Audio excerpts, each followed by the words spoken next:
We are recording. Let's get ready to rumble.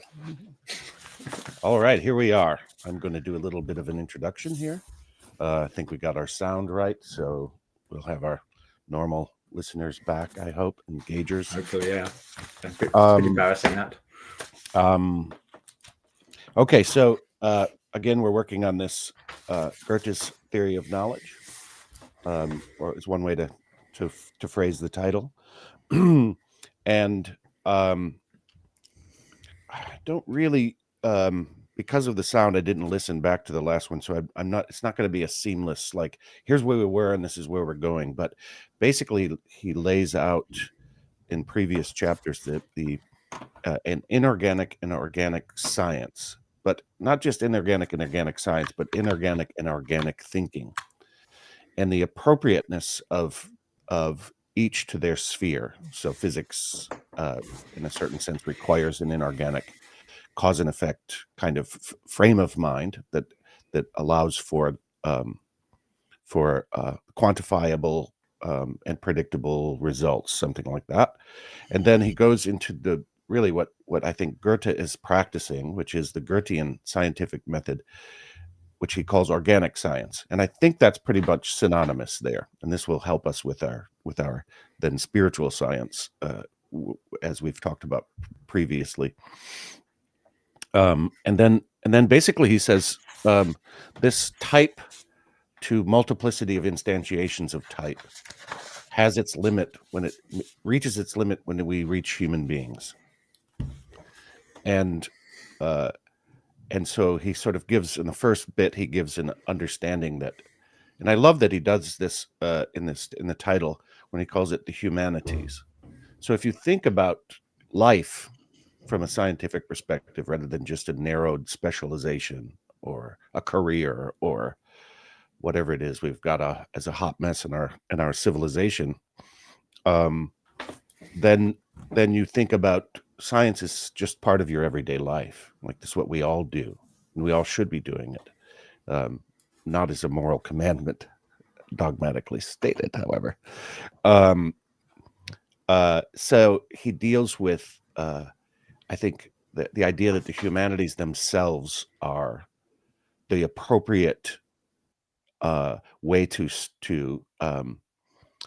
think about and practice a knowing as relates to the human realm, as distinct from plant, animal, nature, and physics.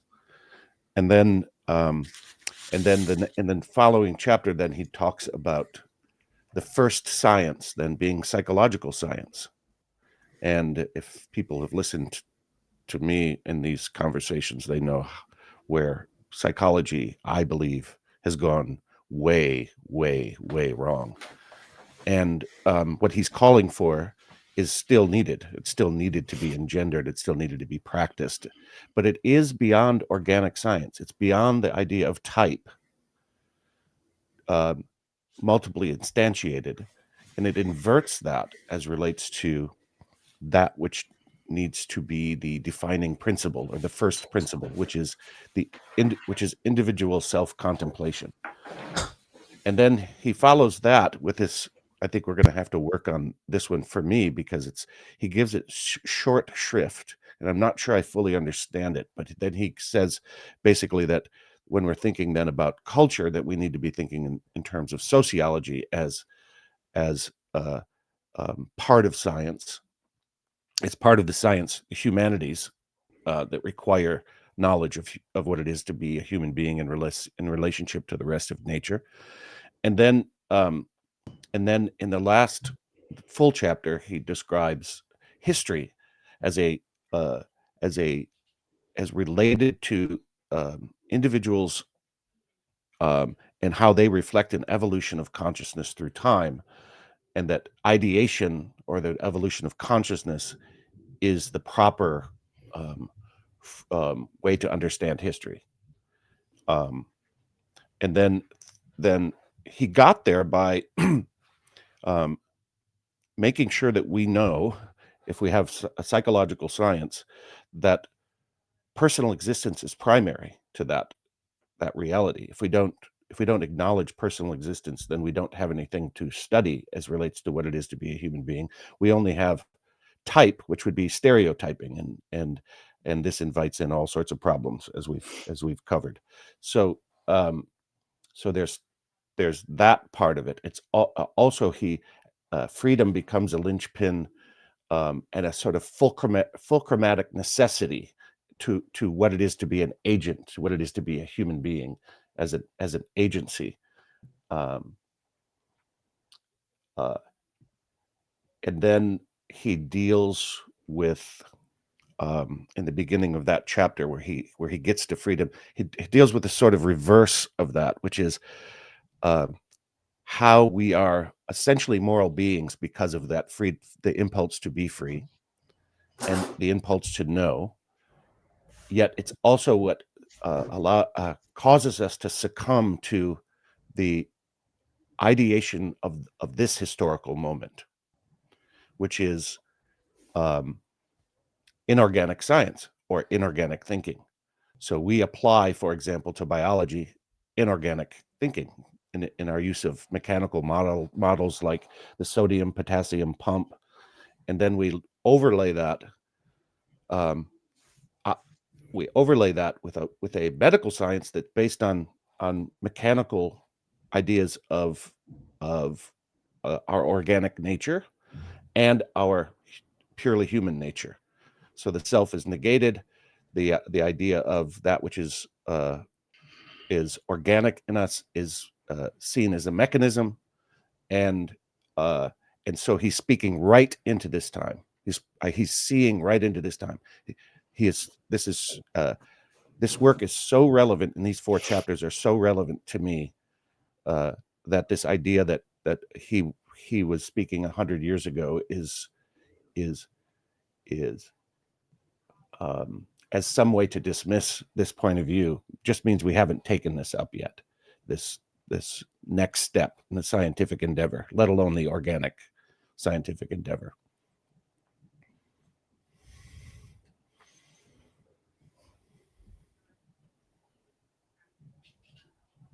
Can't hear you.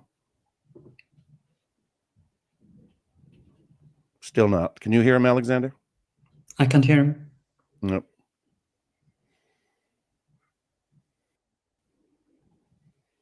Your mic is on, I see.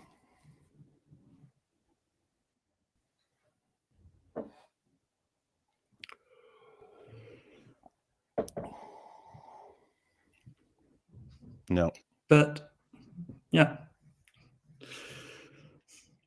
Well, I can continue a little bit while Angus tries to figure his sound issue.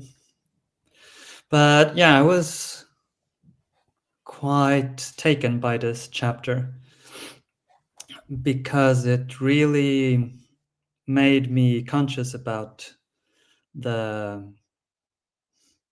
centrality of the I being, the individuality, in a way that I wasn't quite aware of before. And even considering the philosophy of freedom that we studied together before, it becomes so much more clear with this chapter, the centrality of the individuality. And I'm thinking about what you were saying, Jeff, how you were speaking about the typos, and we often speak about archetypes regarding the human being, in a way as maybe Jung, for example, defined it, which I've considered sort of an interesting way to study myself. But with this chapter, it became so clear for me that archetypes may be causal determining factor for myself as a human being, but at the same time I'm individuating myself, and my I being is the one self-determining factor that I need to concentrate on in order to go beyond, integrate, but go beyond these archetypes. And then the difference between these steps of inorganic through organic science, so natural laws as exclusively external factors, going into the typus as... I got you, Angus.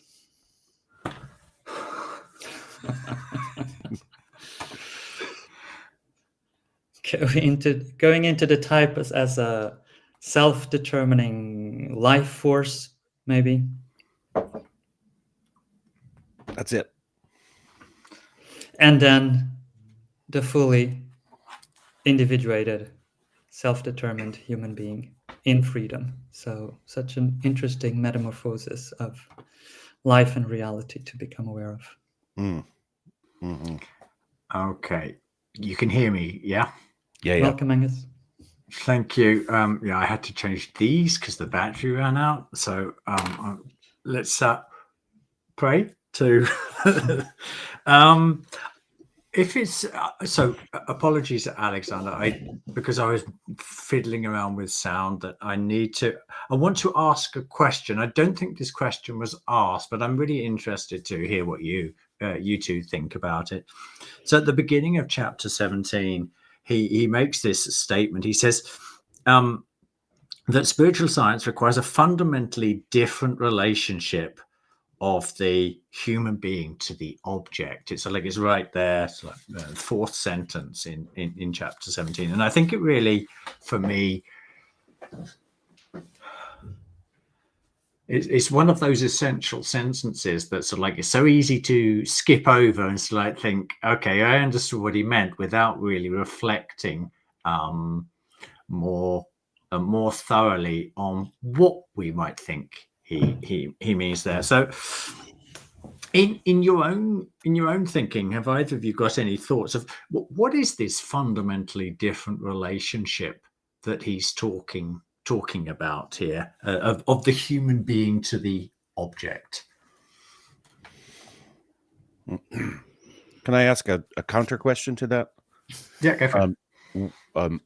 What object do you think he's referring to? Just generalize the object, or is it the psychospiritual organization that we're self-contemplating in relationship to the human being? Yeah, it's the object that's in our consciousness there. Because when we went back to if we go back to when we talked about organic science, one thing he was very clear about is like the extra effort that the human being had to make in this process. If you like, in normal science, or natural science, the senses provide the data so that we just reflect on them. So it's a reflective consciousness. Mm-hmm. But to develop an idea of the living forces that live within the typus, that what we have to do is, in our minds, we have to recreate these processes multiple times. And by doing so, we live into the multiple processes that are going on, say in a plant. Mm-hmm. And that leads us deeper into like the totality of the being. So the senses aren't there. And here he's indicating, to my mind, that because he says, how does he express it? We've exhausted the area of cognition of nature. That's what he's talking about. And it's central to Alexander's like initial question when we started this series about the difference between Goethean science and spiritual science. So I think the question I'm asking there is still that same question. And I'm wondering if you've had any further reflections on what that essential qualitative difference, the fundamentally different relationship of the human being to the object. I have sort of got some thoughts there, but I would like to sort of hear what if either of you have some thoughts. Well, I can. Something that comes up for me is that in this process, going into the human being and the spirit, there's a full turning inside out of the object being studied. Mhm. So in inorganic science, it's the physical senses when we have a full experience of the object of study being outside of ourselves. Whereas when we move through into organic science and into the humanities, the object being studied is becoming more and more internalized, or we find it more and more in the inside of ourselves. Mhm. And that's the fundamental change, I think, when it comes to the I being, is how to not objectify it. Because even objectifying it as thought is already putting a bit of distance between the subject and the object of study, so to say. We have to do it, but if we would consider that that is the goal, then we will end up in the sort of science that Steiner will criticize later in this chapter. The one that, having objectified the soul and the spirit, then will apply the same kind of thinking that is applied to inorganic science. Mm. Mm. So it's almost it's almost a practice of from a practice of subject to subject rather than subject and object. So how can we stay, so intimately with the experience of spirit in ourselves that we are sort of contemplating it as a direct experience and not trying to not trying to objectify it. Even if maybe then we will have to do it in order to communicate our experiences and share it with others, but maybe that's another aspect. That was rich what you added there, Alexander. It was taking me to this is GA20, the riddle of man, and this like threads in very nicely with this whole conversation of the difficulty that you were talking about maintaining that that spiritual awareness. That's the spirit looking at the spirit, which is like so difficult for us to. It seems so abstract. So how do we actually? How do we remain in it? And in the final chapter of GA20, there's Steiner. This is after he's talked about Fichte, Schelling, and Hegel as like representatives of German idealism, and he gives this really interesting description of this process that we are that we're here trying to illuminate, to make present in our consciousness. And he talks about the terms in terms of using the will to enter into another being. And when we talked about doing that within the plant world, we instead of using our will to fulfill I don't know, desires. I don't know, I want a new car, I'm going to go buy a new car, that type of thing. It's the will then becomes used as an instrument to enter into another being that is like beyond myself. I suppose Fichte would call it the not I, really. And when and this isn't just like a vague imagining that goes on in me. I use the data from the senses of the plants, and then it's like I recreate them in my mind, in my own spirit, and then I observe my own spirit and what happens when using my will. That is the content of my consciousness. So the will, he talks about this like a reversal of the will, instead of the will being an expression of like something that I put into desires, passions, and interests that live in me. It's no, I use it as this tool to exit out, to grow beyond myself, and to grow into the not I, so that it is no longer a not I, it becomes part of the I. And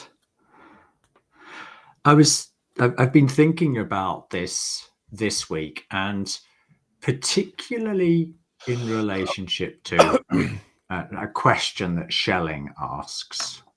And Schelling's, he asks this seemingly abstract question, but actually also gives us a path into what is this completely different relationship to the object that we need to be talking about. So Schelling will ask the question, why does anything exist? And where is that question coming from, or what in how might we understand that question to be related to what is being talked about in this chapter?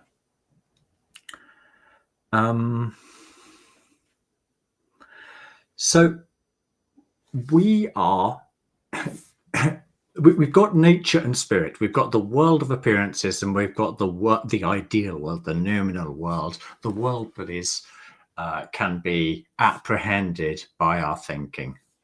Spirit and nature, which is the title of chapter 17, the initial chapter of what we're looking at today.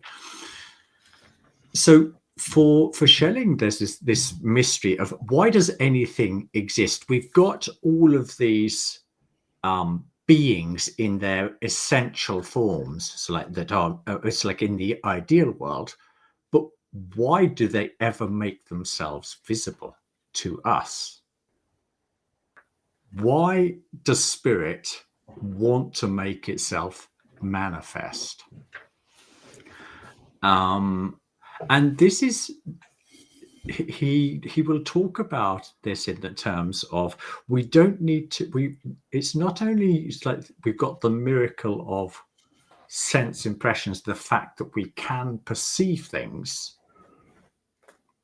but there's also this miracle going on that the spirit world is making itself manifest. And I want to like turn this into like something a little bit more concrete in a second, but it's like abstractly this mystery of why does the invisible want to become visible? It's as big a mystery as to why we're actually able to perceive anything. You could argue, well, this is the, I think this is part of the way that he's trying to get us to readjust our way of thinking, if we want to understand this spirit nature division, which isn't a real division. It's a unity. It's an apparent division. It's an apparent duality.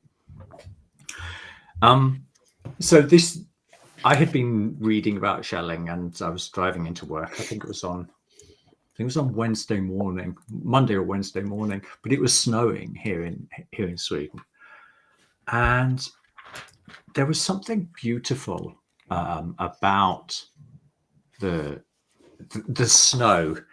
I mean, it's often a nice feeling when it's snowing, but this morning was like particularly special because I'd been living in these thoughts of, so like, why do things even want to make themselves visible? And snow is, in a way, I mean, forget all like the normal ways of understanding how snow is crystallization of water vapor that's in the air that happens because of like certain temperatures and all that. I'm not saying that's not real, but that's not what we're trying to get at here. what we're trying to get at is, with snow, what you are seeing is a something invisible becoming visible. It's a manifestation, in a way, of the mystery that Schelling's trying to talk about. Why do things even come into like sensory existence, this spirit that is real, this ideal realm? Why is it there? So I'm driving into work. The snow's floating or floating down, and there's also this other, like this curious, I can't say it's an observation, if you like, is that even though we've got crystallization into matter, this snow, because of the light that's in the air, it's making the whole surroundings so much lighter. It's like somebody's turned up the the white balance on a video or something like that. So like it's almost a little bit blown out. And this is also it's an experience that something invisible coming into being, which would sort of like normally described as sort of like taking on sort of like some form of darkness or materiality, is in this very beautiful way. It's like adding like more light to the whole atmosphere that's going on there. So why am I telling this story about the snow? I think in the story about the snow and the observations there, we don't normally think about the snow as like this magical process of something invisible becoming visible, and that it's an activity that it, as spirit, is actually performing. I am the being of snow, and I am making myself visible, or I am the being of water vapor, but now I'm making myself visible. And then so like me on the receiving end of that is like, it's like with the sensory apparatus that I have, that I perceive that. But this two-way dynamic that's going on the whole time, I think this is one of the ways in which it's a challenge to think about this. What is an object? An object is not just something that's out there, but it's something that wants to come into existence. And why does it even want to do so?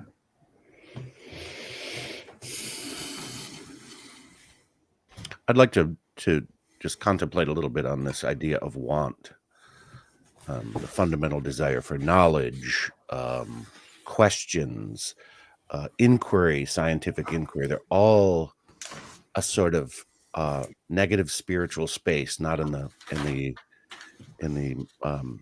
positive or negative moral import, but in the actual processual function of what a negative force would be, which would be an attractor, right? It would be something that is inviting or wishes to be seen.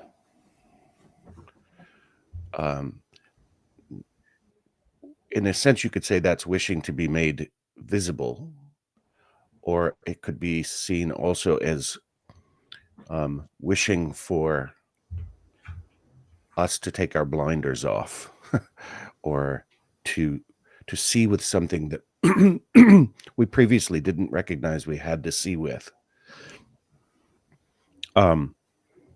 There's this, what's occurring to me as relates to the organic and then the spiritual scientific approach, is that I get the Goethean archetype, right? I get it. I get this. I get it, and I get it abstractly that I'm an individual that, in a way, could communicate with that archetype. And I also know what Alexander was saying earlier about Jung, that there's something to that archetype as relates to human beings. We're not defined by it, but we are composed of it. Say something like our characterological predisposition is our sympathies and antipathies are formed. We don't, form them necessarily. We can influence them. We can help to metamorphose them. And it occurs to me that this idea of the archetype in the plant world, for example, or in nature, generally speaking, we really can't become intimate with that other than as an abstract principle, or it's helpful. But as we see with material science, utilitarianism is ultimately destructive. It's not just neutral. And it's really important to have the experience of that archetype in a living way. And that is different for us as humans. I think this is the idea of the inversion that in a way that Alexander was talking about. When we make ourselves the object of our observation, it's sort of pedestrian almost within our shared lexicon that's transparent to us, that we are participating in a self-determination, right? So around this time, and when he's talking about this, he refers to Kryenbuhl, and Kryenbuhl wrote this essay, which is an essay basically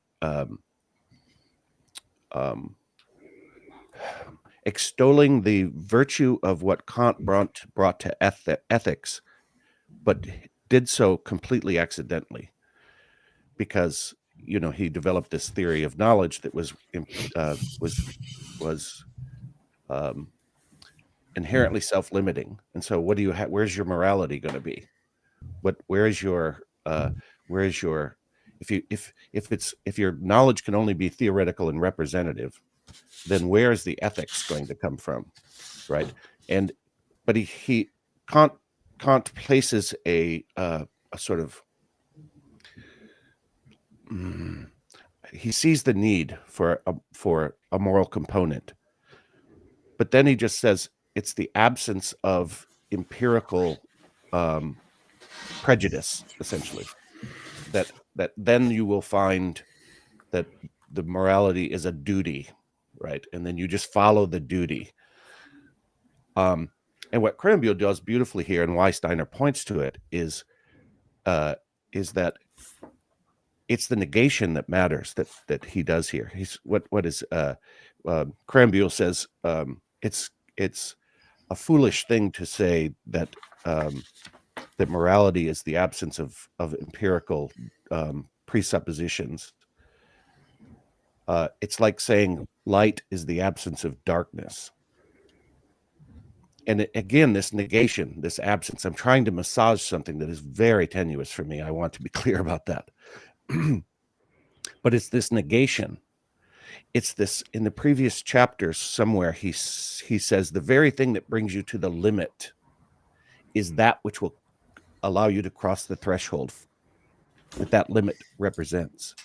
The negation of the material reveals something underlying it that's attractive, it's negative in the attractive, sympathetic, or maybe even empathetic sense of an invitation. And that in my opinion, that negative space is that which gives rise to the imaginal as the life processes, formative forces in the human being that then can allow us to become intimate with the archetype that we see when we see the plant. It's not just an abstraction then. It is a conjoinment of the etheric forces, if you will.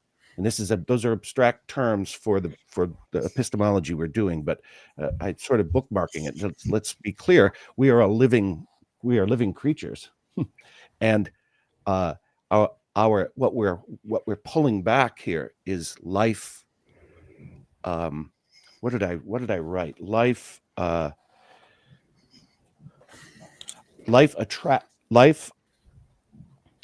attracting itself by and for itself.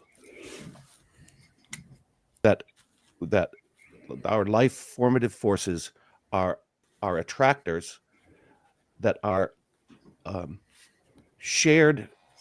It's a shared reality with all living organisms, right? And yet it's individuated in us, and we don't really come to terms with that individuation as part of a collective until we tap into that which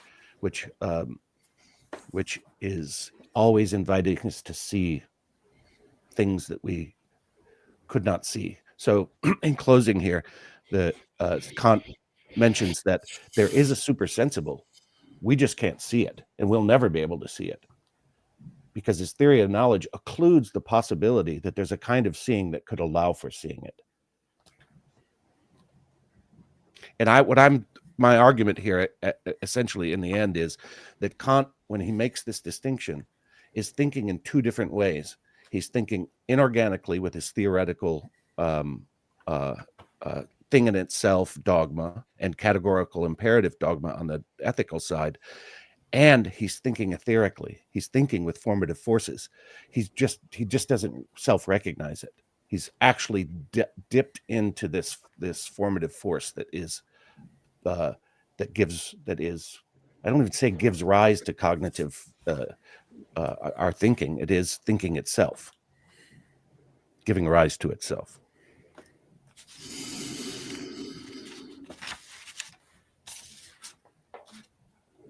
Would you like to come in there, Alexander, or you go ahead. say something? Yeah, That was a very ambitious project. It was. I have something to say about ethics, but if you have something to say first, go ahead, Angus. Yeah, I want. There's a couple of things I'd like to say in connection to what Jeff was saying about Kleinball and this entering into living within the creative forces. That is what Barfield calls participation. That's what I was describing. It's like with what we do with the will. It's like we are living into another being, and then we partake.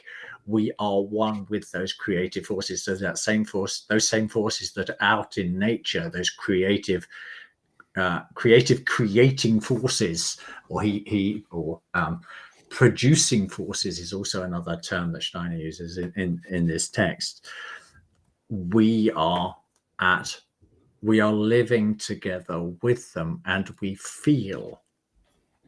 experience the life that is in them and the creativity, and that begins to live within us. So this sympathy of forces, there's this quote that Steiner often references from Goethe that's something along the lines of, if the eye were not sun-like, it would not be able to see light. It's this recognition that's like, when I become one with something, then I can live within those forces, and I can become one with those forces. They can work through me. They can work through my ethics or my moral life. So that was a reflection on what Jeff was saying. But Jeff also mentioned something interesting. Because I was fiddling with my mic, I didn't hear that really important stuff that you said about Jung, Alexander. But this is also something that was strongly part of my reflections as I was reading through, especially chapter 17 and 18. Because and apologies if I'm repeating something that was already said, but there might be something that I'm going to add as well anyway. So with Jung and archetypes as these real forces, Steiner says we don't want to have some abstract notion of this being, the human being. But I think people like Jung, or Jung is very interesting there, because actually within his own research, he is pointing to Christ as the archetype. there. So Christ is the archetype of wholeness. These are Jung's own words, and without going too much into detail with how that connects with the individuation process, I think we can say that this general human being that he's talking about, this multifaceted, that is expressed in the different archetypes and the polarities within the archetypes and the light side and the dark side of those archetypes, the whole picture of the human being in Jung's works is that Christ being. And I think it's interesting to consider that in the light not only of what he's trying to waken us up to here, but also how this then feeds into the philosophy of freedom. What is this human being, this essence, of which we are all expressions, but we are not expressions of the whole of it. We are aspects of it, but they're also not compelled by it. It's I experience it more as this is a richness, just like the richness of Jung's archetypes. Or we could even go down the astrological route if you look at the zodiac, or we could go down the worldviews route as well. These are different ways of exploring the world that add depth, but they're taken on their own. They become one-sided and dangerous. They have a dark side which needs to be compensated with. It's its opposite. So I think this is really interesting, how we can begin to build an idea of this seemingly nebulous being that he's talking about here. It's as the one human being. We could call it Christ, as in Jung's definition. We could call it a synthesis, or the central point of all of the astrological impulses over which we have knowledge and over which we have the free will to actually determine which one of those aspects is going to be working within me. And even they can become even richer, because you can talk about the seven planets as faculties of soul, and then the 12 signs as relationship to the world, or relationship to the self. And within the worldview framework that he talks about in GA 151, again, it's this central point that is able to see the world from these different worldview perspectives, deepen into the experience, be it off towards the spiritual or the material or the idealism or the realism realm, and the ones around it, but a recognition that each one of those points is only an aspect of this whole human being. And I actually once I began to think about that in the context of reading this, so I went off to AI, and I said, my question was, describe how Jung connects Christ to the self of individuation. And it comes back to me, and it says that first of all, this is conclusion, and there's an interesting detail here. So the conclusion of what it says is, in summary, Jung connects to the self of individuation. Sorry, I'm reading it too quickly. I'll read it again. In summary, Jung connects Christ to the self of individuation by viewing Christ as an archetypal symbol of wholeness and transformation. There's something bugged me about this. As an archetypal symbol of wholeness and transformation. And so I wrote back, I said, do you mean by viewing Christ as the archetypal symbol of wholeness, or by viewing it as an archetypal? And correctly, I believe, AI got back to me and said, "You are right. It is the archetypal representation of wholeness in there," which I find interesting because it's confirming this idea of the richness that I'm assuming you were talking about, Alexander, of Jung's psychology as a way of moving to a complete picture of what the human being is and how we are all different reflections of certain aspects of it, but never the totality in itself. So would you like to comment on anything I said there, Alexander? Yeah, sure. But I agree with what you're saying about, and the different ways to categorize our psyche, be it the Jungian, the astrological, what have you, how helpful they are in order to see ourselves. But it's also, I think, interestingly, this aspect that you brought up about the not I, or the negation, or even why the invisible becomes visible, which feels like a very difficult question to answer. But for me, it was regarding the study of the spirit of the I. Maybe the question that makes more sense for me is how the invisible becomes visible. And in that process of self-contemplation, getting as close as possible to the invisible so that you can start to see the visibles that are manifesting in your psyche. And that becomes a space where you can start to grow into freedom, I believe. Because interesting also in this chapter how Steiner emphasizes more than once how the study of the individual is the study of the particular and not the general.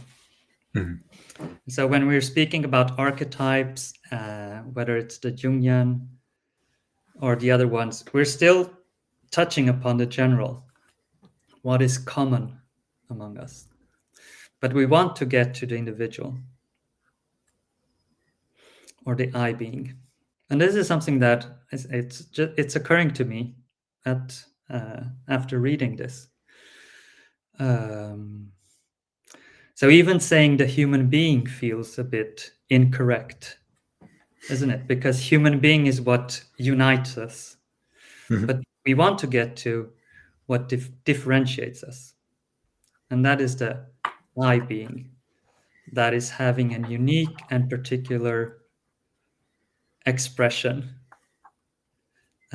through this life, and a particular purpose and direction, which I can freely determine for myself. And that's not easy, because we also need to sort of balance the Luciferic and Ahrimanic tendencies in that sort of journey, because there is no, I think there is no freedom from anything in this journey, isn't it?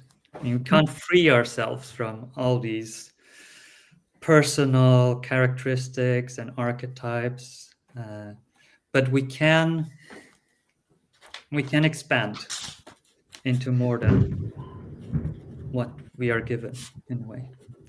And at the same time, I see that in myself. I tend to crystallize into certain habits and tendencies, which would be the Ahrimanic aspect, just to use that word, but I think you understand. So in a way, how can I cultivate that freedom of becoming more than I am, becoming flexible,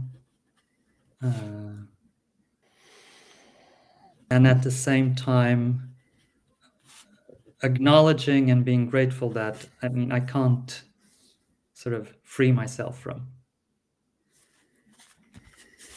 from being on Earth, from being a being in time and space. So yeah, we live in multiple dimensions, but recognizing what is unique about each individual, or what is unique about myself, is what will spark the being of freedom. Isn't it interesting that we're evoking the Christ and Lucifer and Ahriman in a work of epistemology? And I want to make sure that we're not abstracting there as well, right?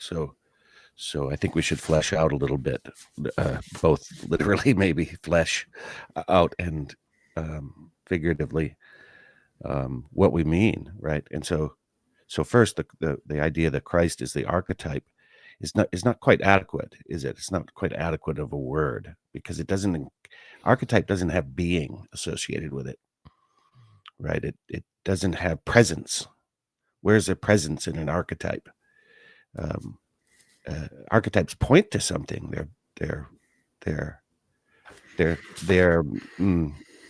We usually think of them as metaphors or lenses, which are hermeneutic or something along those lines, or heuristic. I'm sorry, along those lines. But what we're talking about is coming into intimacy with something, and I think that's our work. Like, I think we have to keep ourselves held to that, and this is why this is so crucial. This work, this particular work, is so crucial, despite its relationship to other works of Steiner's. It's crucial because it's so prescient to the moment. And so, to part of resisting, or not resisting, is not the right word, right? It's part of integrating the Ahrimanic in the Luciferic is not to be fooled by them, right? So we just went through 5 years of a process of mass psychosis that exists still today, and it's because, in large part, because we didn't recognize the devil was in the details of that programming, that there was a real understanding of this moral impulse that humanity has, and it was manipulated. It was taken advantage of. The need to do the right thing is so strong in our human nature. It's so strong because it's in our life forces. It's in our life processes. We're always trying to resolve what it is to do the right thing. So much so that we could take up a dogmatic, theoretical, scientific idea like germ theory, and then create a moral command out of it. And so there's always going to be a moral command. It's just, where's it going to come from? Is it going to come from you and your self-engendered relationship with this being that is not archetypal? It's symbolic. It's within the throes of life. It's entwined with life, and we are entwined with life, and we abstract ourselves away from it in our theoretical frameworks, in our dogmatic moral command frameworks. And it's true that the Luciferic is a temptation to be self-righteous about this. The humility seems to me to be one of the watchwords, and how do you check? How do you know if in the face of all the experts that are telling you that biology works in a way that you inherently know in your intuition, your moral intuition, which is part of the life processes that unites us with life, it's not true, but you're being told that you have to act this way out of the best, because it's better for everyone if you do. And those social pressures are really difficult. They're meted out by human beings, and human beings that are possessed by ideas that aren't theirs. So I'm frustrated uh, uh, and I feel alone in this endeavor. Yet I feel like people are waking up to these ideas of Lucifer and Ahriman. I hear it. I hear it in Jordan Hall's work. I hear it in Paul Kingsnorth's work. I hear it in um, the idea of Daniel Schmachtenberger's and Mark Gaffney. And there's a growing group of people, I think, that are perceiving that we have personified forces that are working against our becoming intimate with this centrality of being that is at the core of our being as individuals. And we can't get to the archetype or the symbol of what it is to be Christ-like unless we have intimacy with it. It has to be a personal experience. There's no other way around that. And everything in our society works against personal experience as relevant, as and of course it's the old harangue that I have that we say there's no self, there's it's merely subjective, this sort of thing. But this is not scientific. This is moral. This is theoretical dogma turned into moral commands that we act in certain ways. And resisting is not the answer, I know, but really seeing this fleshed out seems to me to be really important. I don't really have the answer, but I find steadiness in the exploration of it. I'd love to come in there. I think both of you said some really important points that I'd like to emphasize, and that just puts different words to the same ideas that you're saying. Alexander, you were saying we don't want to free ourselves from these forces, and this is so essential to remember that these are creative forces. We would become inert beings if they didn't live through us. We would be incapable of anything. We would have no moral, ethical lives. Moral, ethical, as in, so like, I am the determiner of my actions. If these forces weren't living and working through me. So we definitely don't want to free ourselves from these forces that are creative. The opposite, we want to use them in harmony with our own goals, with our own moral maxims. So like what I've decided is like my direction for life, whatever that happens to be, then cultivating using those forces so that it's like whichever individual, his or her vision of how they want the world to be a better place, those forces can be used to make it a better place. So really key what you said there. We're not trying to free ourselves. So what is it we are trying to do? We're trying to become conscious of the reality of these forces. They are not just subjective, it's like figments of our imaginations. These are real beings with, to use a favorite word of yours, Jeff, agency. They are these beings are things that make things possible.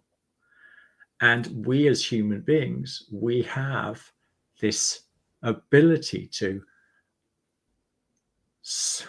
use them in harmony with what our own goals are. And there's this really key idea in the original preface to The Philosophy of Freedom, where Steiner right at the end talks about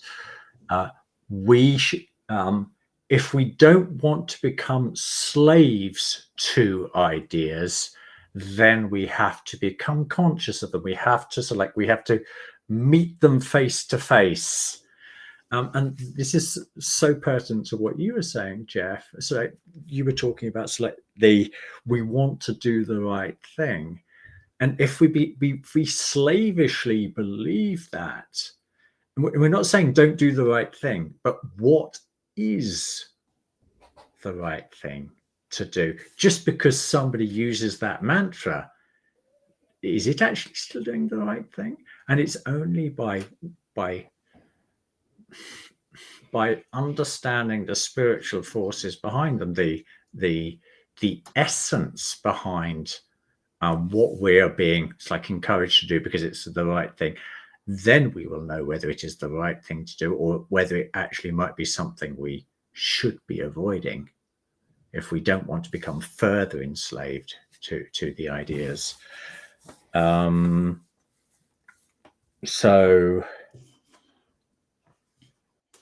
and there are so many of those ideas that it's easy to become enslaved to. Yeah, I mean, there's a whole propaganda industrial complex that's designed to do so, right? So, like, it's not innocuous, and it's informationally aggressive. Yeah. And we need to wake up to it. What is really behind this idea? Then we become human beings. So one final point on what both of you are saying, and that is, again, just to emphasize and repeat what you were saying, Jeff, there. So the weakness of the word archetype. Now, part of me is like saying, yep, I totally agree with you. It's like it's weak, and often in a Jungian conceptual world, it is just sort of like a psychic phenomena that has no spiritual.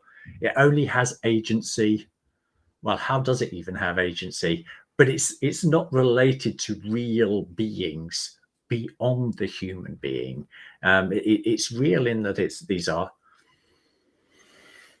psychic organisms. It's like they have psychic reality, but spiritual reality is something that's often not connected to them. But when we begin to see that they have a real effect on a human being, it's like which archetypes are living strongly in him or her, we begin to understand that they have real agency. So I'm not sure what word we can use. I wonder if you could say the archetype of archetypes, or it's like the being behind the archetype, or something like that. But ultimately, unless people are able to grasp the difference between the soul's central role as the mediator between spirit and nature. If spirit doesn't exist, then the archetype is only ever here, so like impacting in that direction. So I don't know. If people's conceptual framework doesn't, if spirit doesn't exist in people's conceptual frameworks, then no word is going to be sufficient for them. However, somebody who feels the agential reality of spiritual beings, they can also feel happy with the word archetype in that sense. That's my own opinion. So ultimately, it's the word itself, or words, as Steiner tells us in the Philosophy of Freedom, words are only indications of concepts. Okay, so if you don't have a concept of spirit, even just like using the word spirit, what does it even mean? We have to enrich ourselves conceptually, which is part of the process that's going on as we read and we deepen into this work by Steiner. It's like conceptually we're becoming richer, and clearer lines are being created for us about the difference between spirit, soul, and nature, in ways that weren't there just a handful of months ago. Before we started this process, there was already some clarity, but new levels of clarity have have come to us as we've read this work. If another person hasn't gone through that process, it doesn't matter. You could argue how exact we are with the terminology. A person that doesn't have that conceptual framework would still miss what we're saying, even if we had the so-called perfect word to do it. All we can do is we can hint at it by talking about, like you're doing. It's like the archetypes is like somehow insufficient because it doesn't have this agential quality about it, and by contrasting, we can begin to live our way into these the subtleties of the difference of these concepts, but also how real they are when they live in our soul lives. And this brings me to where I think Alexander was going to go, and did so to a certain extent. Like, there's this question of what ethics is, or it's like being our own lawgivers. What does it mean? It means being aware of the forces, having knowledge of these forces, these real, agential, creative forces that can live through us. They can live through us unconsciously, and we don't know what we're doing, or we can try to wake up to these forces, gain clear ideas around them, and see how they live and work and inform our actions. Because ultimately, what is one way of just defining what ethics is, or describing what ethics is? It's practical reason, knowing things so that I can act in the world.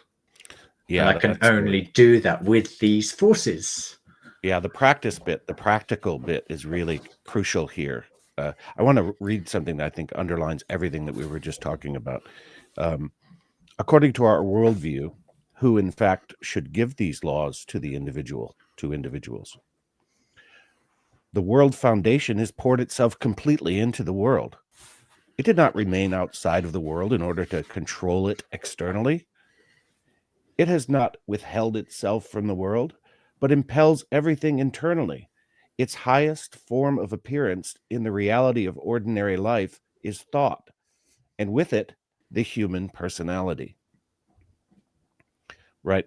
Who am I to ascribe? Like, there's a reason why the religious traditions call beings principalities, right?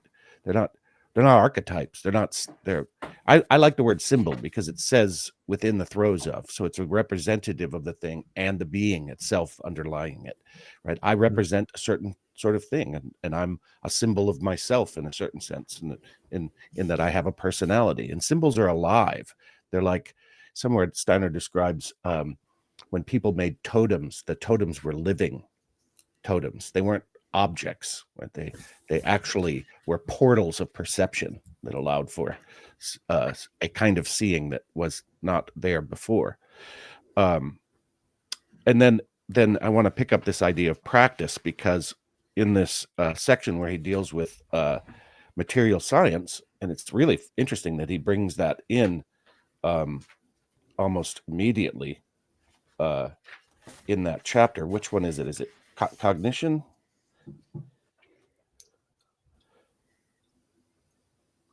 No. Yeah. Maybe it's human freedom. It is human freedom, where he talks about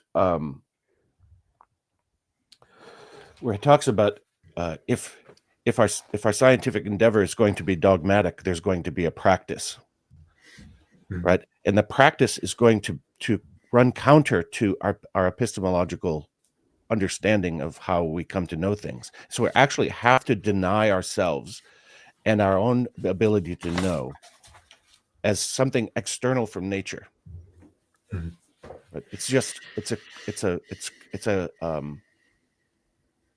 it's scientifically ridiculous. And not only that is that that kind of dogmatism is far worse than the dogmatism that that religious practice has offered, like the commandments, for example. These are just generalized sort of soft ideas about licentiousness and lying and all the things that you do when you act against the nature of what it is to be a human being and nature itself. It will come back to bite you.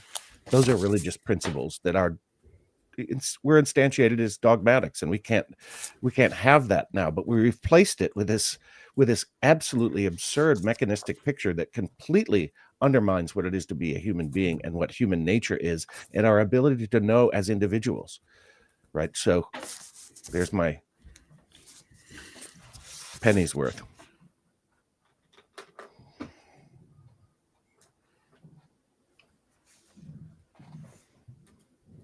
Alexander, would you like to come in there? No, I agree with. I mean, you put it very well, Angus. And there's a part in the text where he says more or less what you were saying, a bit more succinct, but I can read it. Steiner writes, how he being the human being, fits himself into the structure of the world depends upon him. He must find the point where he can participate in the workings of the world. Here the humanities receive their task. The human being must know the spiritual world in order to determine his part in it according to his knowledge. So it's a full participation that we are striving for with all our capacities and in alignment with the creative forces that we become conscious of. Yeah. And he grows that picture, doesn't he? Because then he starts talking about what's the term? Folk, science of the peoples, or folkology, or something like that. I'm not sure the term he used. Yeah. Sorry, say again. Ethnology. Ethnology. I think does he talk about science of people as well, or science of peoples, yes. or folk science, or something like that? But perhaps it depends on the translation. Right. That's right. Yeah. But it is because we've been very focused on like the individual as being a gesture of this whole the human being, this whole archetype, this archetype of wholeness, this Christ being. It's like we are gestures of aspects of it. But then he said he talks about, but also we've got folks, folk souls, as in peoples or nations, so you might like to say it, or language groups. It might be another way you also like to say it. Yeah. Who there's also an integration at a higher level. So I don't know, you can start reading all the stuff about folk souls and that type of thing, and begin to like talk in terms of certain nations having like a certain propensity to develop, contribute to humanity developing clarity in certain areas.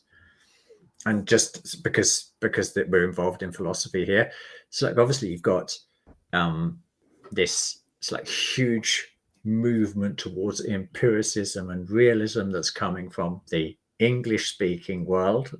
It's like, and then and they've got this job to sort of like, okay, let's look at the sense world and sort of like, let's permeate with our thinking. Let's create clarity around that, and sort of the structures, the spiritual content that is there. It's like the general laws. This is also spirit, that which the laws, the natural laws. And the Germans sort of like say, but that's a little bit one-sided. There's another aspect that you're forgetting about completely. So you get the birth of idealism going on here. and all of these players like Fichte, Schelling, Hegel, Steiner, and all of these people, so like they are also part of some even greater organism, or perhaps this, when we think about this Christ organism, so we try to think about it at a personal level, but I mean that's just absurd because it just goes, it's the being of the whole planet Earth, and it's so much richer. And so much bigger. I don't know. It's like looking out on a starry night, and it's like going out into infinity with your vision there. When he only talks a little bit about that at the end of chapter 18, because it's just like such a huge challenge for our conceptual life to absorb, but nevertheless recognize that it is it's a higher truth that goes beyond the individual gesture that we all are to larger gestures. I found that really interesting. Mm-hmm. This could be very helpful because I had trouble here with the end of chapter 18. Because he introduces sociology into the mix, right? The psychology is the first science, we can all identify with that, because we're doing epistemology, and so we actually have to examine our cognitive processes and operations and where they originate and what they culminate in and that sort of thing. And of course, it's important, the sociological, but it doesn't flesh it out much. And so I have questions about that. He says, as Goethe says, it's not the intelligent person who rules, but intelligence, not the rational person, but reason. And he's talking about the way basically culture is formed and culture maintains itself. Yet before this, he's talking about how ideation is through individuals is how society exists through time, right? So it's not. History doesn't happen in a vacuum. It's not just dropped down, or it's not caused by the previous period. There's an evolution of consciousness and ideation that's going on, and it's individuals who are doing it. And so I'm wondering what we're saying right now. How does this relate psychology to sociology? I get history because he adds history as the third element of the humanities, as a science of humanities, and that history is traceable as the events that happen because of the ideation that's going on underneath that. No, I mean, nobody as an individual would say, yeah, I'm living my life, but it doesn't have anything to do with the way I think about things. Nobody would say that. I mean, people try to, right? But because they export their own thinking to ideologies, scientific and political. But how does this science of the social framework that we call culture, I think bookmarking this, we may come back to at some point, as relates to the difference between culture and civilization. But let's just stay with culture. How does this? What's the sociology of science within the context that we're talking about?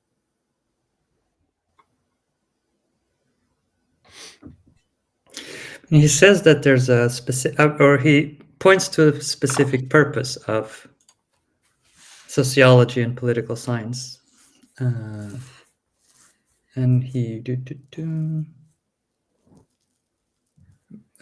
I mean, I don't have a particular. I mean, but basically, he's saying that its purpose is to investigate how investigate how the individual lives and acts within the social community. So, and that's one aspect or one polarity of it, I think. Centering it upon the individual, how the state or the nation or the community should organize itself so that individual freedom is fostered. Because you could have it the other way around. We do. Isn't it? How to organize the state so that the individual contributes and Yeah, freely. we're doing it the other way around. And we're doing it, yeah. Yeah. So in a So- sense, when we describe what's happened over the last 5 years or so, you could say that that's sociological science. That's like, and seems accurate and clear to me. So that helps. Thank you. Or psyops. Right. And so Psyops as a manifestation of that same, as a perversion of that idea. okay. All right. Well, let's go there for a hot second. So Jordan Hall makes a very, very great distinction between culture and civilization, and he says we're in the middle of a civilizational collapse. And I say that has to do with this scientific dogma that's built on abstract models that leads nowhere in relationship to life, only power, manipulation, and exploitation and extraction, and the objectification of all forms of life, and commodification. And so commodification. Jordan Hall would call that civilization. That cities, dense cities, are no place for human beings to live. They work against human nature as relates to how we should be relating to. So we can't fix civilization. Civilization's going to run its course and collapse because it works against the culture. It works against the values that are inherent in the culture because of the individuals who are reflective of the evolution of consciousness and ideation. But civilization's impervious to that.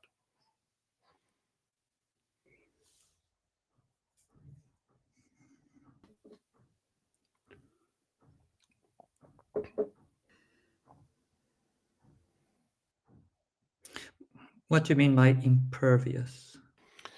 Meaning that it is deleterious to the culture, and the culture is having no effect on the civilization, no matter what we try to do, right? Like environmental degradation. Okay, so let's get these computers that we're on and mine rare minerals and extract things out of the earth and have these amazingly energy extractive CPU centers the size of small cities. I think CPU is the right word. If it's not, then and GPUs, that are totally extractive. So it's working against the cultural imperatives we have. Like I think Western culture, as we know it, and as I know you guys as friends and as intimates, there's something that coheres. There's something that holds us together, and it has to do with these beautiful spiritual ideations of human freedom and dignity, and the development of an individuation of personhood, but civilization's working against that, and it's impervious to the influence of the culture. No matter what we do, we keep getting a civilization that is more and more and more globalizingly destructive. I mean, it's this particular culture that we are sharing. Yes, maybe. Could I like chime in there, because I think this is interesting for what we were talking about. So the reality of spirits like making itself visible. So let's simplistically call our culture sort of like one dominated by Ahriman. There's plenty of Luciferic as well, but we'll just stick with the Ahrimanic. But just like we'll also learn with archetypes and worldviews and astrology. So when these agential forces, these living creative forces, it's like live within a person, and then sort of like live, it's like as people communicate together, it's like they reinforce these forces, that you get to see both the benefits or the light side, and there's plenty of light sides to Ahriman, the fact that we could talk. So this is it's certain aspects of health. The health. Let's talk about the health system is far from perfect. We know that, but still, if we compare it to where it was 100 years ago, in that sense, it's like we live in a world where it's like we are not in the same way. subjected to the same, so like the same health dangers, it's like our own organisms. Medicine has developed to save us from lots of health problems, but this is just an example of like a positive aspect. But we can also talk about all the dark sides, the negative aspects of it's like what it means to select, to allow these agential spirits to work through individuals and at a societal level. And I think that when I hear you talking about societal collapse, Jeff, I see one way of me understanding that in that framework of which I just described is that you get the full package. Even if you don't know all about the dark sides of Arianism, they will come as well. They're inherent a part of it until we wake up and we try to counteract it. And so when we are smart, when we are awake human beings, we are awake to how Ahrimanic forces can enhance life, enhance the quality of life, and solve problems, real human problems. But we're also awake to how it destroys life and how it disconnects us from the source of life, i.e. spirit, if we fall into materialism.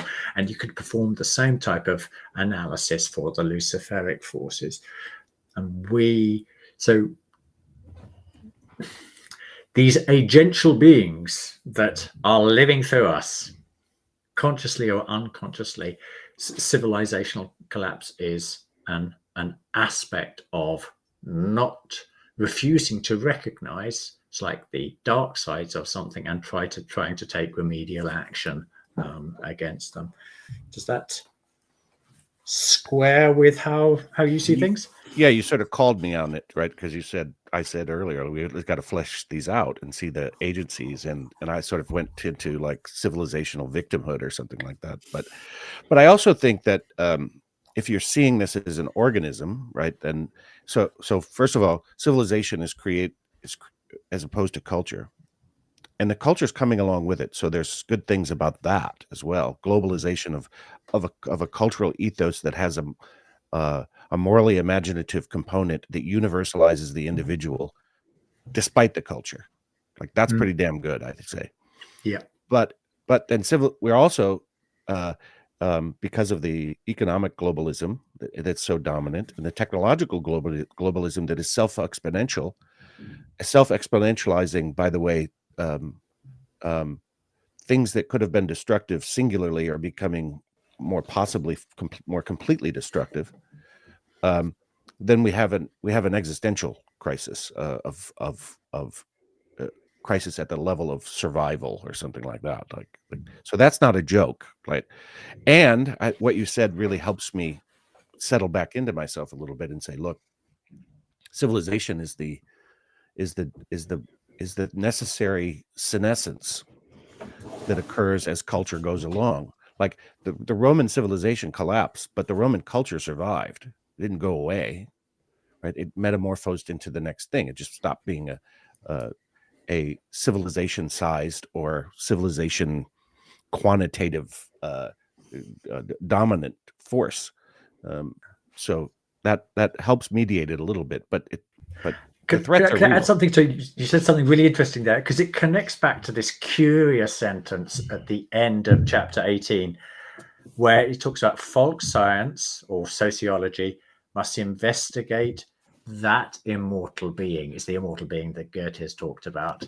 Yeah. You talked about Romanism continue to live on. These are immortal forms, and we all partake in them knowingly or unknowingly.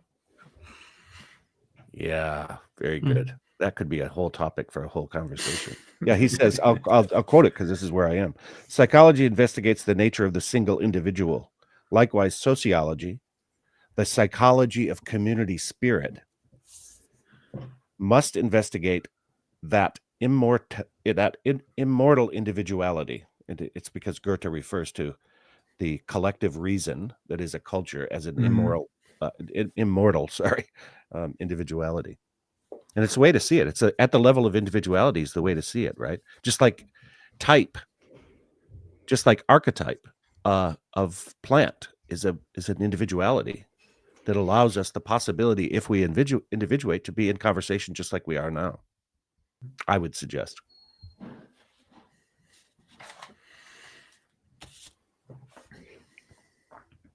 It's interesting. I mean, this is probably a topic for another time, but it awakens in me the interest to study a little bit and reflect upon what civilization is as a phenomenon. There's a really good conversation with Jordan Hall and a Russian dude. I don't remember his name. It's very good. It's very good. And when Jordan Hall is in conversation with somebody as at his level of abilities to create thought organisms that are very discernive, I'll send that link to you. It's a really great conversation, and he does that. He does this par excellence. I've heard other people try to do it, like King's North in the Pajot conversation that Angus and I looked at, but this one is more. It's more spiritually important, I think, because he understands the Christ impulse, Jordan Hall, and he understands what communion is, right, and why people are drawn back to Christianity as a social form.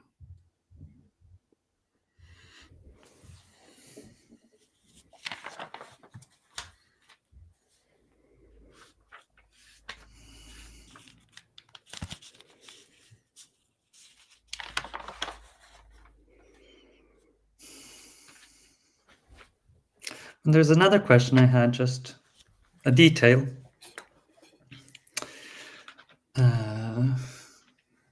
So I was wondering if one of you could, or both, elucidate the difference between personality and individuality, if there is one, in Steiner, because he sort of uses both interchangeably sometimes. I'm not sure.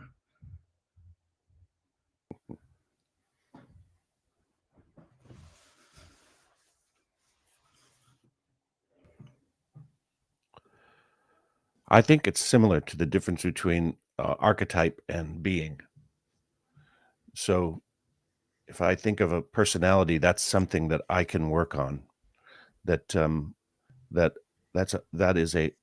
has traits, and it has predispositions, and it has temptations and desires. And I would think personality is relatable to soul, right? I would think those two things, psyche, personality, soul, are synonymous. This is a good opportunity for us, because I think we're in a unique position to describe the difference between spirit and soul.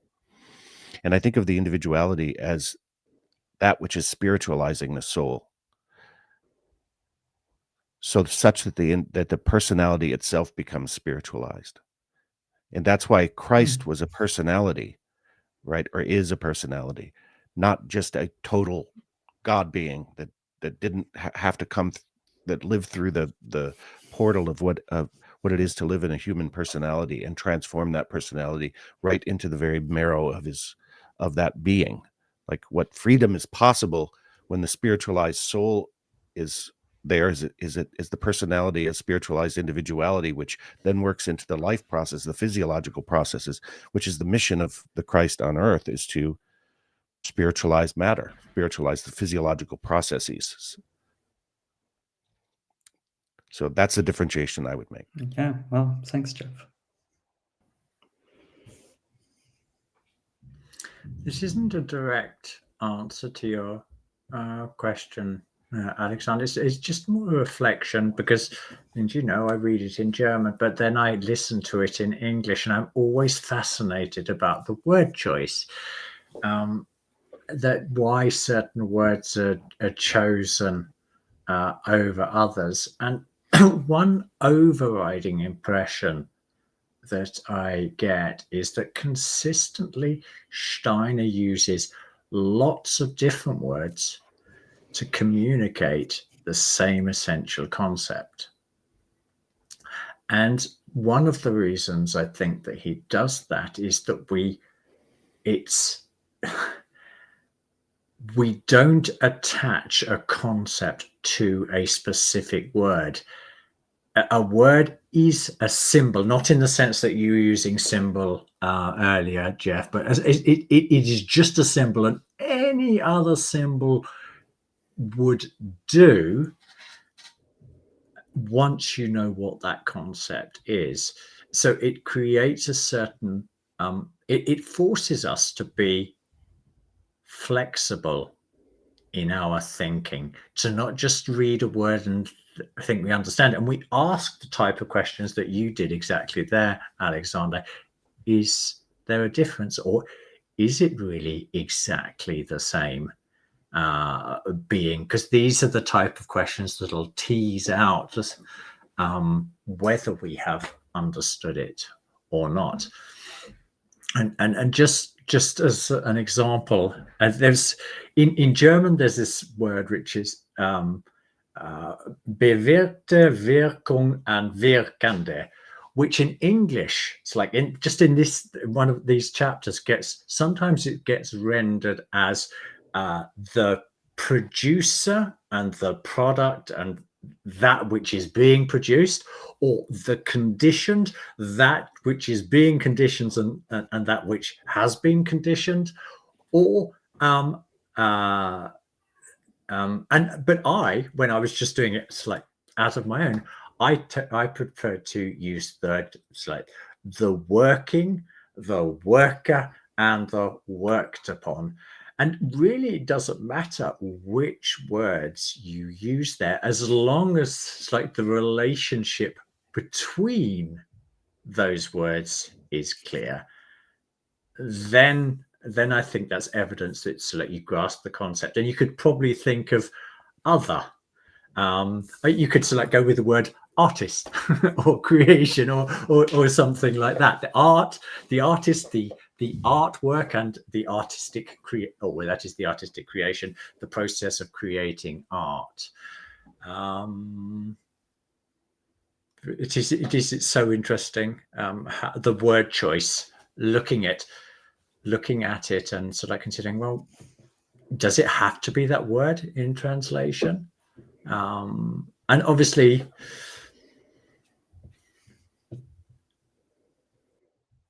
and perhaps one way for just an English speaker to integrate that process even is to read different translations of the same work, because then you can also ask yourself the question, so why did they use science here and instead of knowledge? I mean, this is the word Wissenschaft in German means both science and knowledge, but an English writer has to choose one of those, whereas in the German word, it's like both are inherent in there. And so this can wake you up to what is being communicated in the words. Language is fascinating in that sense. I mean, you could read it in Portuguese probably.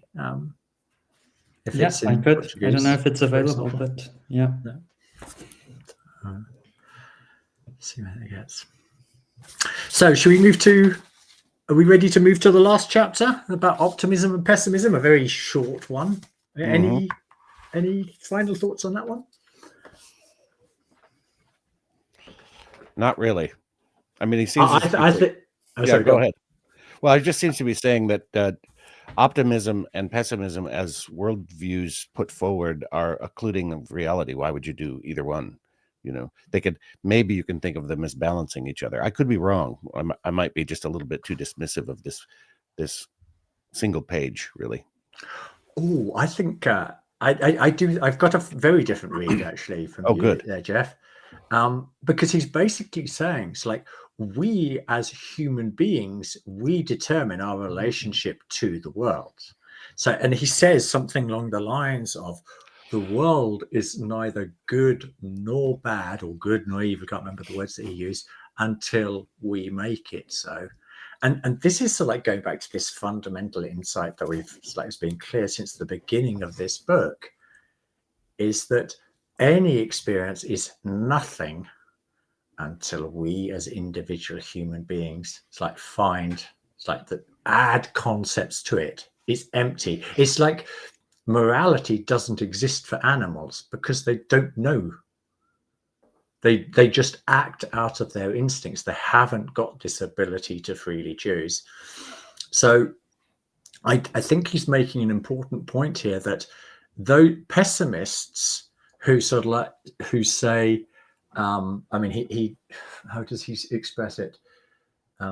I think he might have Schopenhauer in mind here, so like the archetypal pessimist, and it's like saying, look, you guys, if you want to be pessimists, that's your own problem. But to say that it's like a fundamental state of the world is ridiculous and self-defeating and leads nowhere, leads to nullity, I think was the English translation, because a true human being also recognizes her own responsibility. It's like in the field of finding causes for happiness in life. I think it's important. Thank you for that. And I think it's important for people who are listening, for example, that when he says we make, well, the world is what we make out of it, essentially, it's to paraphrase. I think he means like what we make out of it and how that works back on us, not just how we think about it, right? It's not just like concepts about the world that the world is neither good nor bad. I mean, what do we mean by world in that case? You know, are some of the things in the world bad? And I think the way that he terms this in other places as relates to that is because human beings transform the world. So that's either I would say healthy or unhealthy. We're able to act in ways and create forms in the world that are either unhealthy or healthy, and work back on us in that respect. So I think it's more than just, like a point of view about the world and it could be, I know you're not saying that, but it could be taken that way. One more thing, because this is in this chapter, which is a very short chapter, he emphasizes it's like a truly self-sufficient being as being having personal responsibility for happiness. And when we begin to wake up to this idea that the true human being has a possibility, we are an expression, we are gestures of aspects of that being, but this total self-sufficiency means that we have to take absolute responsibility. I didn't actually communicate what I thought I was going to communicate, so I'm going to have to come back, because the original image that was coming to me whilst you're describing that was this image that you'll find very, very often in Eastern literature, but also in the Bible, of God is in me and I am in God. And to the extent that it's like this is Christ's prayer. It's like in John, I think it's 16 or 17 chapter there. As that becomes an increasingly real experience of the divinity that is living and working, or the spirit world that is living and working, can live and work through me, as we live more deeply into that experienced reality, then this idea of self-sufficiency, it loses, for me, it loses that negative selfish aspect that is easily understandable. So I'm just in this for myself, and I just got to look after myself. It's it's something far richer. It is this idea that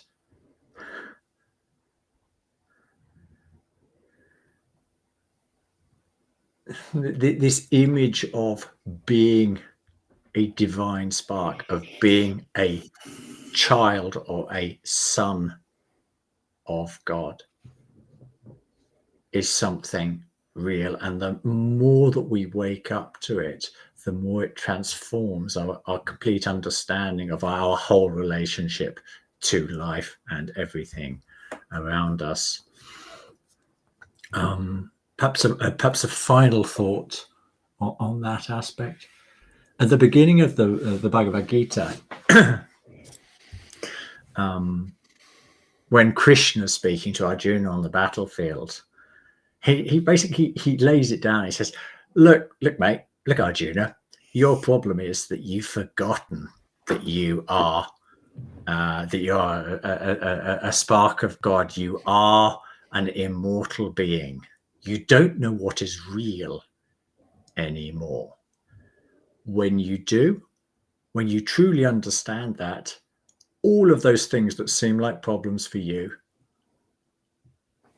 will disappear. They will no longer be real because you have a true conception of what you yourself are. And even though obviously Steiner doesn't mention the Bhagavad Gita and he doesn't mention Christ here in this chapter, I still feel that that is part of what is going on in this description of what it means to be a truly self-sufficient being. I live in God and God lives in me, and I live in nature, I live in the spirit, I live in both. And when we have the theory of knowledge that Steiner has described in this book, that becomes more than just an abstract idea. It becomes an increasingly lived experience, increasingly as a statement of the obvious. That doesn't mean that it can't be expanded, but it transforms our understanding of what we ourselves are. And that also links back to what you were saying, Jeff, earlier about how our own theory of knowledge, it will either condemn us to necessity and dogmatic thinking, or if we have the correct a theory of knowledge in accordance with the truth, we can recognize ourselves as true, free spiritual beings, totally self-sufficient in that sense.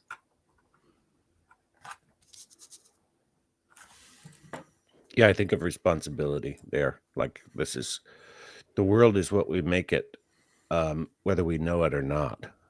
And when we know it, there's a harmony in what we create as relates to how it serves life.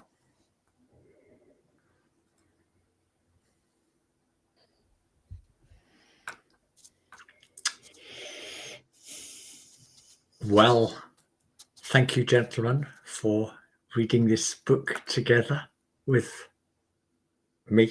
It's been, as it always is,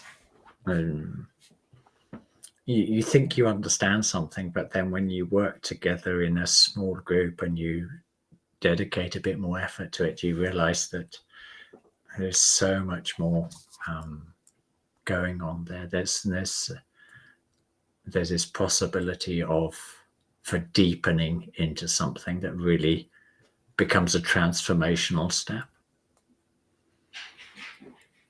So Yeah, definitely. Are we done? I think we are. Shall I? My translation has a conclusion that we haven't read, but mine too.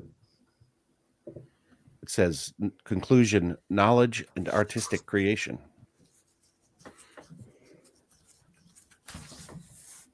Does that lead to a next session? I thought that would be the final session. That was actually how I read it. thought you were talking like this was the final session, but you were just drawing this one to a close. I see. Thank you. Yeah. Okay, so I'll press stop.